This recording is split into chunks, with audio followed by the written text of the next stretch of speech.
jungle. Bhajap सरकार संविधानाला लोकशाहीला मानत नाही. कोर्टाच्या आदेशाने ह्या महापालिका निवडणुका होत आहेत. आमदार विश्वित कदम मिरजेतील प्रभाग क्रमांक 5 मध्ये काँग्रेसकडून माजी नगरसेवक संजय मेंढे, माजी नगरसेविका बबिता मेंढे, तर राष्ट्रवादीकडून माजी नगरसेवक करण जामदार आणि शिरीन पिरजादे या 4 जण निवडणूक रिंगणात आहेत. मिरजेत या पॅनलमधील उमेदवारांच्या प्रचारासाठी जिल्ह्याचे खासदार विशाल पाटील, पलूस कडेगाव विधानसभेचे आमदार आणि माजी मंत्री विश्वित कदम हे उपस्थित होते. मिरजेतील शास्त्री चौक येथे ही जाहीर सभा पार पडली.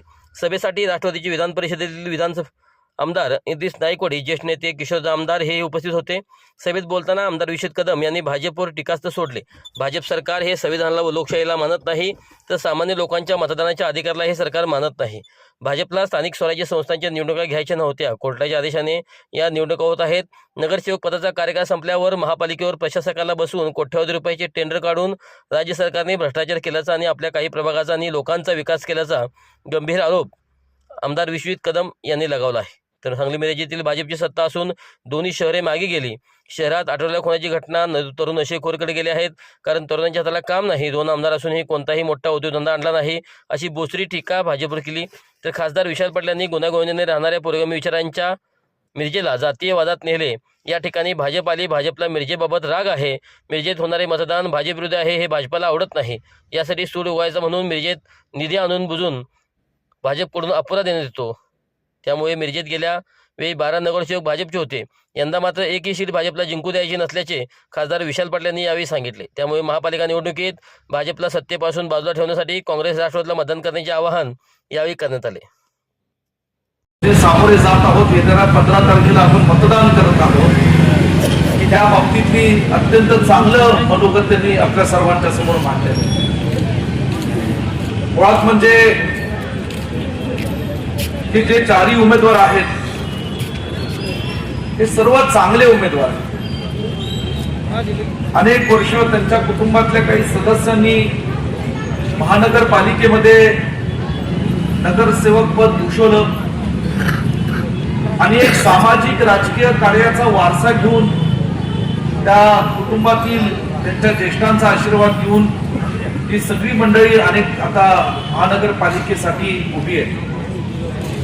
आमचे संजय बापू असतील, बबिताताई असतील, यांनी तर महानगरपालिकेमध्ये अत्यंत चांगल्या पद्धतीने काम केलं आणि त्यांच्या जोडीला गेल्या वेळी ज्यांना आपण तरुण वयामध्ये नगरसेवक म्हणून काम करण्याची संधी दिली आणि त्यांनी सुद्धा या प्रभागाची अत्यंत चांगल्या पद्धतीने त्यांच्या पहिल्या कारकिर्दीमध्ये इथे करण जमादारांनी सेवा करण्याची एक चांगलं काम केलं. असे आमचे उमेदवार ह्या प्रभागातून आता पुन्हा एकदा आपले आशीर्वाद घेण्यासाठी उभे. संजय बापूंचा प्रास्ताविक मनोगत मी ऐकलं.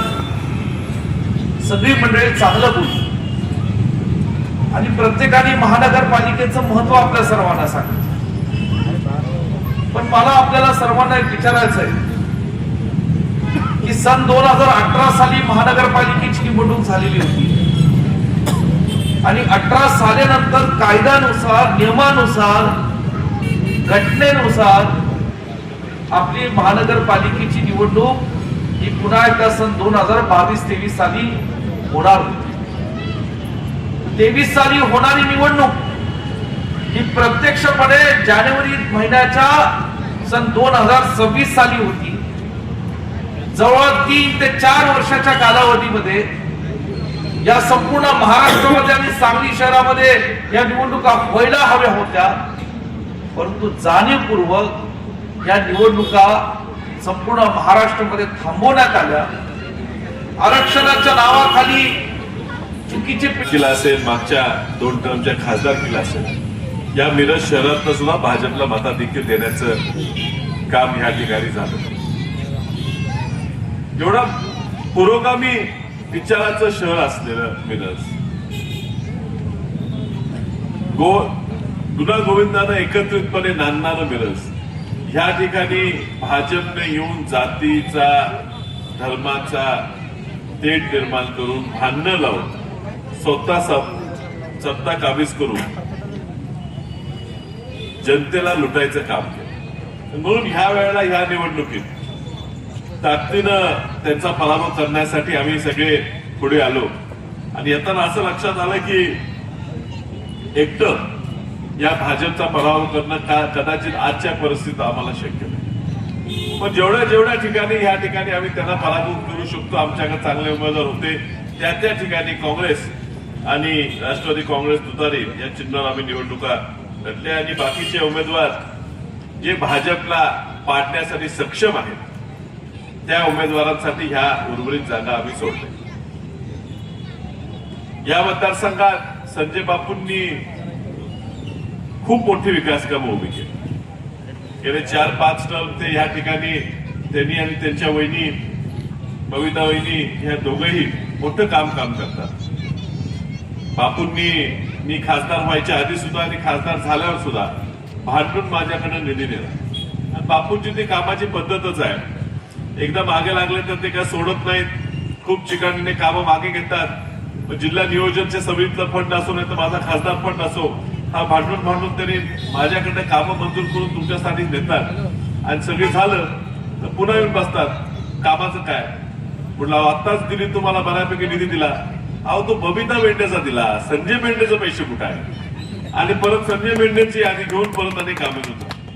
सांगायचं तात्पर्य की माणूस असा आहे की त्याला त्याच्या जनतेची काळजी आहे. प्रभागात असा मोठा आहे, विस्तारित भाग आहे, नवीन प्लॉटिंग तयार व्हायला लागले, मतदारसंख्या वाढत चाललेली आहे आणि ह्या ठिकाणी नवीन भागात काम करणं खूप गरजेचं आहे आणि म्हणून तर चांगले उमेदवार असणं गरजेचं आहे. करणदादा आमदार सुद्धा सातत्याने माझ्या मागे लागून जेवढा जमेल तेवढा निधी या ठिकाणी आणायचा ते प्रयत्न करतात. थोडं आपल्या प्रभागात कसं होत असते, प्रभाग खूप मोठा असतो आणि त्यामुळे प्रत्येक उमेदवार एक प्रभाग आपला निम्मा वाटून घेत असतो. काही एका भागात एका उमेदवारांनी बघायचं, दुसऱ्या भागात दुसऱ्या उमेदवारांनी बघायचं. कधी आपल्याला असं वाटतं आमच्या भागात आलं नाही, त्यांच्या भागात आलं नाही. पण प्रभागाची कामं चांगली व्हावीत ह्यासाठी एक अंडरस्टँडिंग असते, करावं लागतं. एवढा मोठा प्रभाग आहे, एवढा विस्तारित भाग आहे, पण ही भाजपची मंडळी काहीतरी ह्या ठिकाणी डाव रचून कसंही या चांगल्या लोकांना पाडता येईल त्यासाठी प्रयत्न करतात आणि त्यामुळे तुम्ही सावध राहण्याची गरज आहे. हे भाजपला एवढं वर्ष सत्ता देऊन सुद्धा, या महापालिकेच्या तिजोरी त्यांच्या ताब्यात देऊन सुद्धा जनतेसाठी काम करायला ते कधी पुढे आले. या सांगलीबद्दल, या मिरजेबद्दल त्यांना राग आहे. खास करून मिरजेबद्दल प्रचंड राग आहे की मिरजेतला आता सुद्धा मोठ्या प्रमाणात मतदान हे भाजपच्या विरोधात होते, ते त्यांना आवडत नाही आणि सूड उगवायचा म्हणून या ठिकाणी निधी तो जाणून बुजून अपुरा देतात आणि जाणून बुजून ह्या लोकांच्या इथल्या लोकांना त्रास द्यायचा प्रयत्न भाजपवाले करतात. आणि म्हणून यावेळी आपण ठरवले की मागच्या भाजपचे 12 नगरसेवक या मिरज शहरातनं, मिरजच्या भागातनं निवडून गेले. यावेळी तो आकडा आपण सगळ्यांनी मिळून 0वर न्यायचा आहे, हे आपण या ठिकाणी ठरवून आपण पुढे गेलो.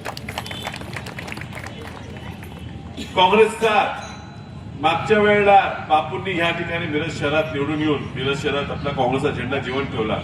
यावेळी सुद्धा बापू तुम्ही हा निर्धार काँग्रेसचा झेंडा ह्या मिरजेत सुद्धा जिवंत ठेवायचा तुम्ही तुमच्या बबिता वहिनी या दोघांनी मिळून केला, ह्याबद्दल मी तुमचं मनापासून ऋणी आहे.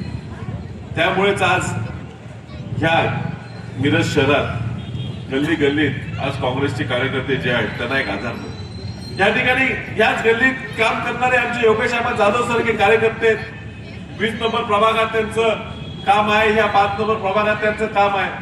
अशा व्यक्तीला सुद्धा आम्हाला तिकीट द्यायची गरज होती, तिकीट देणं आमचं कर्तव्य होतं. मात्र तुम्हाला मगाशी सांगितलं काहीतरी समजोता या ठिकाणी करावा लागला जेणेकरून भाजपचा पराभव करण्यासाठी मताचं आपलं एकीकरण केलं पाहिजे. तरी तो कार्यकर्ता नाराज न होता लगेच दुसऱ्या दिवशी काम करून प्रत्येक आपल्या उमेदवाराचं कसं निवडून आणता येईल यासाठी अहोरात्र राहणारा असे कार्यकर्ते काँग्रेस पक्षाचे आहेत. शेखरभाई पिरसाद यांना आपण त्यांच्या घरातली एक सीट यावेळी द्यायचं म्हणून त्यांनी किशोरदादा निर्णय घेतला आणि त्यांना त्यावेळेला तिकीट दिल्यावर आमच्यासारख्या आमच्या भागातल्या वसीम रोहिले सारखा कार्यकर्ता सुद्धा त्या ठिकाणी नाराज झाला. तो उपरा हा उपरा वसीम रोहिले सारखा कार्यकर्ता सुद्धा त्या ठिकाणी नाराज झाला होता. पण पक्षावर निष्ठा, पक्षावर प्रेम म्हणून वसीम रोहिलेने सुद्धा त्या ठिकाणी ठरवलं की नाही आपण या ठिकाणी मेंढे बापूंच्या, बबिता वहिनींच्या, करण जामदारांच्या आणि श्री पिरसादांच्या मागे ताकदीने उभं राहायचं आणि म्हणून त्यांनी त्यांचा अर्ज माघार काढून त्यांनी आपल्या या 4 उमेदवारांना पाठिंबा त्या ठिकाणी त्यांच्या पूर्ण रोहिले कुटुंबाचा, पूर्ण त्यांना मानणाऱ्या सर्व कार्यकर्त्यांचा. निश्चितच बाळासाहेब त्यांच्यावर तुम्ही चांगलं काहीतरी जबाबदारी द्याल हे आपण सगळे अपेक्षित धरतात. तुम्ही निश्चितच तुमच्या भाषणात